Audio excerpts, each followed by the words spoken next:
Hi hello ಹೇಗಿದ್ದೀರಾ? ಬನ್ನಿ ಇವತ್ತು ನಾನು ಮಾಡ್ತಾ ಇರೋದು ಅವಲೇಕಿ ಉಪ್ಪಿಟ್ಟು.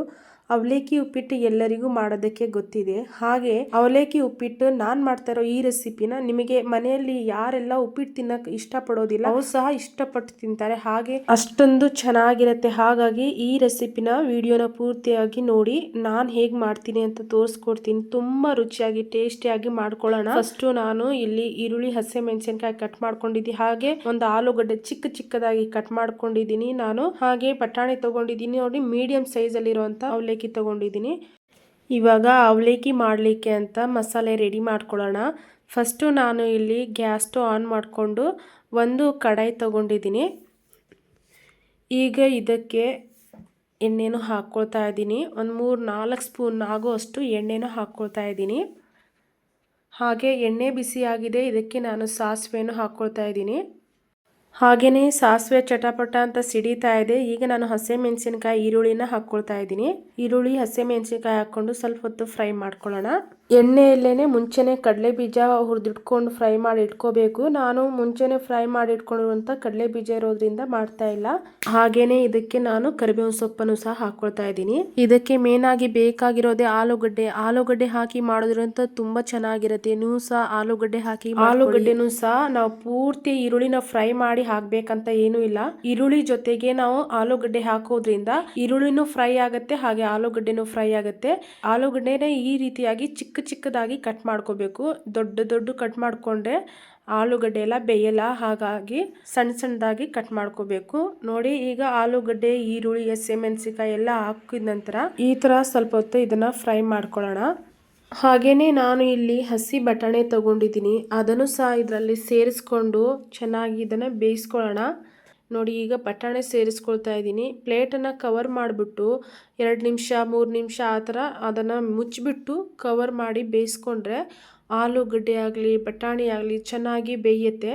ಇಲ್ಲಾಂದರೆ ಆಲೂಗಡ್ಡೆ ಬೆಂದಿರಲ್ಲ. ಹಾಗಾಗಿ ಸ್ವಲ್ಪ ನಾನು ಇದಕ್ಕೆ ಉಪ್ಪನ್ನು ಸೇರಿಸ್ಕೊಳ್ತಾ ಇದ್ದೀನಿ. ಆಮೇಲೆ ಅವಲೇಕಿ ಹಾಕುವಾಗಲೂ ಸಹ ನಾನು ಉಪ್ಪನ್ನು ನೋಡ್ಕೊಂಡು ರುಚಿಗೆ ತಕ್ಕಷ್ಟು ಹಾಕ್ಕೊಳ್ತೀನಿ. ಈಗ ಆಲೂಗಡ್ಡೆ, ಈರುಳ್ಳಿ ಎಲ್ಲ ಚೆನ್ನಾಗಿ ಫ್ರೈ ಆಗಬೇಕಲ್ವ, ಹಾಗಾಗಿ ಜೊತೆಗೆ ಸ್ವಲ್ಪ ಉಪ್ಪನ್ನು ಸೇರಿಸ್ಕೊಂಡಿದ್ದೀನಿ. ಹಾಗೆಯೇ ಇದನ್ನು ಕವರ್ ಮಾಡಿಬಿಟ್ಟು ಬೇಯೋಕ್ಕೆ ಅಂತ ಬಿಟ್ಬಿಡ್ತೀನಿ. ಇದು ಬೇಯೋ ಅಷ್ಟೊತ್ತಿಗೆ ನಾನು ಇಲ್ಲಿ ಅವಲೇಕಿನ ತೊಳೆದು ರೆಡಿ ಮಾಡ್ಕೊಳ್ತೀನಿ. ನೋಡಿ, ನಾನು ನೀರಲ್ಲಿ ಹಾಕಿಬಿಟ್ಟು ಮುಳುಗಿಸ್ಬಿಟ್ಟು ನೀರೆಲ್ಲ ಹಿಂಡ್ಬಿಟ್ಟು ತಗೊಳ್ಳೋದಿಲ್ಲ. ಈ ಥರ ಅವಲೇಕಿನ ತೊಳೆದ್ರೆ ಕ್ಲೀನಾಗಿ ಗಲೀಜೆಲ್ಲ ಹೋಗಿಬಿಡುತ್ತೆ. ಹಾಗೆ ನೋಡಿ, ನಾನು ಯಾವಾಗಲೂ ಅವಲೇಕಿ ಎಲ್ಲ ಹೀಗೆ ಮಾಡೋದು. ಕೆಲವೊಬ್ರು ನೀರಲ್ಲೇ ಎದ್ಬಿಟ್ಟು ನೀರಲ್ಲಿ ಹಿಂಡಿ ತೆಗಿತಾರೆ. ನಾನು ಆ ಥರ ಮಾಡಲ್ಲ. ನಾನು ಇದೇ ಥರ ಒಂದು 2-3 ಸರಿ ಈ ಥರ ಕ್ಲೀನಾಗಿ ನೀರಲ್ಲಿ ತೊಳೆದು ಇಟ್ಕೊಂಡ್ಬಿಟ್ರೆ ಆಮೇಲೆ ನಾವು ಮಸಾಲೆ ಎಲ್ಲ ರೆಡಿ ಆಗೋ ಅಷ್ಟೊತ್ತಿಗೆ ಕರೆಕ್ಟಾಗಿ ನೆಂದಿರುತ್ತೆ. ಹಾಗೆ ಉದುರಾಗಿ ಇರುತ್ತೆ ಅವಲೇಕಿನೂ ಸಹ.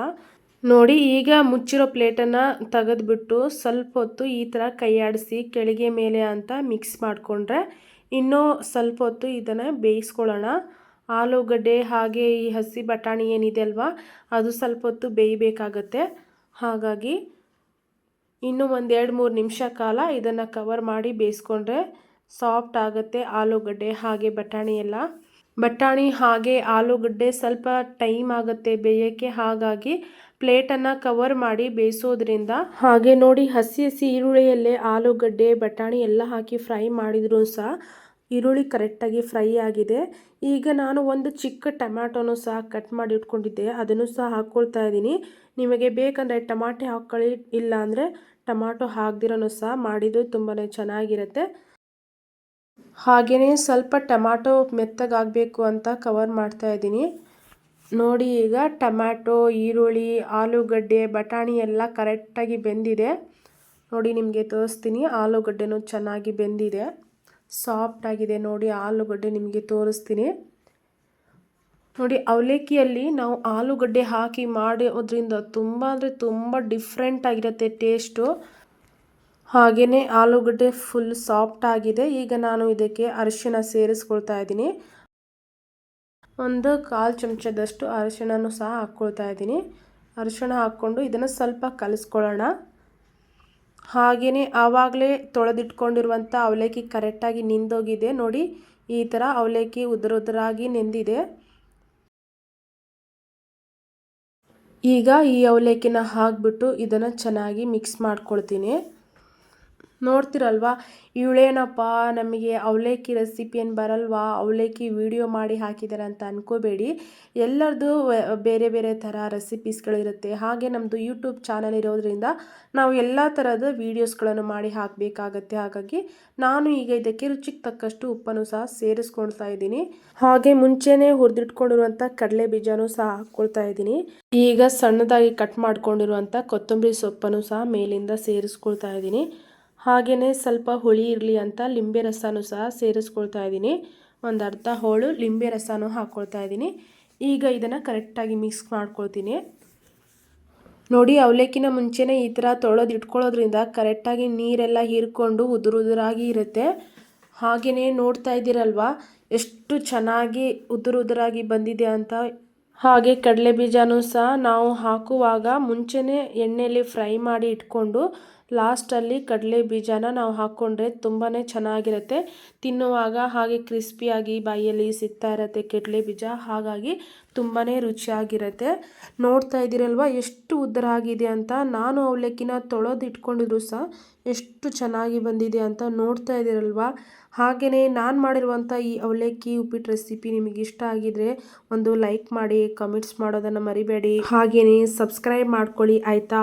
ಮತ್ತು ನಾನು ಹೊಸ ರೆಸಿಪಿಗಳನ್ನು ಶೇರ್ ಮಾಡ್ತಾ ಇರ್ತೀನಿ, ನೀವು ಸಹ ನೋಡಿ. ಈಗ ಅವಲಕ್ಕಿ ಅಂತೂ ರೆಡಿ ಆಯಿತು. ಎಷ್ಟು ಚೆನ್ನಾಗಿ ಉದುರಾಗಿದೆ ಅಂತ ನೋಡಿ.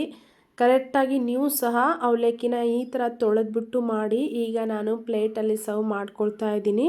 ಬಿಸಿ ಅವಲಕ್ಕಿನ ಬಿಸಿ ತಿಂದ್ರೇ ಚೆನ್ನಾಗಿರುತ್ತೆ. ಹಾಗೆ ಇದರ ಜೊತೆ ಬೇಕಂದರೆ ಮೇಲಿಂದ ಮಿಕ್ಸರ್ ಹಾಕೋಬಹುದು. ಹಾಗೆ ಕೆಲವೊಬ್ರು ಮೊಸರು ಜೊತೆನೂ ಸಹ ತಿಂತಾರೆ, ಉಪ್ಪಿನಕಾಯಿ ಜೊತೆನೂ ತಿಂತಾರೆ. ನಿಮಗೆ ಯಾವ್ದು ಇಷ್ಟ ಆಗುತ್ತೆ ಅದ್ರ ಜೊತೆ ತಿನ್ನಿ, ಇಲ್ಲ ಹಾಗೆ ತಿನ್ಬೇಕಂದ್ರೆ ಹಾಗೇನೂ ಸಹ ತಿನ್ಬೋದು. ತುಂಬಾನೇ ರುಚಿಯಾಗಿ ಟೇಸ್ಟಿಯಾಗಿರುವಂಥ ಈ ಅವಲಕ್ಕಿ ಉಪ್ಪಿಟ್ಟನ್ನು ಮಾಡಿದ್ದೀನಿ ನೋಡಿ. ನೀವು ಸಹ ಈ ಥರ ಆಲೂಗಡ್ಡೆ ಹಾಕ್ಬಿಟ್ಟು ಒಳ್ಳೆ ಟೇಸ್ಟಿಯಾಗಿರೋಂಥ ಉಪ್ಪಿಟ್ಟನ್ನು ಮಾಡ್ಕೊಳ್ಳಿ. ಮತ್ತೆ ಸಿಗ್ತೀನಿ.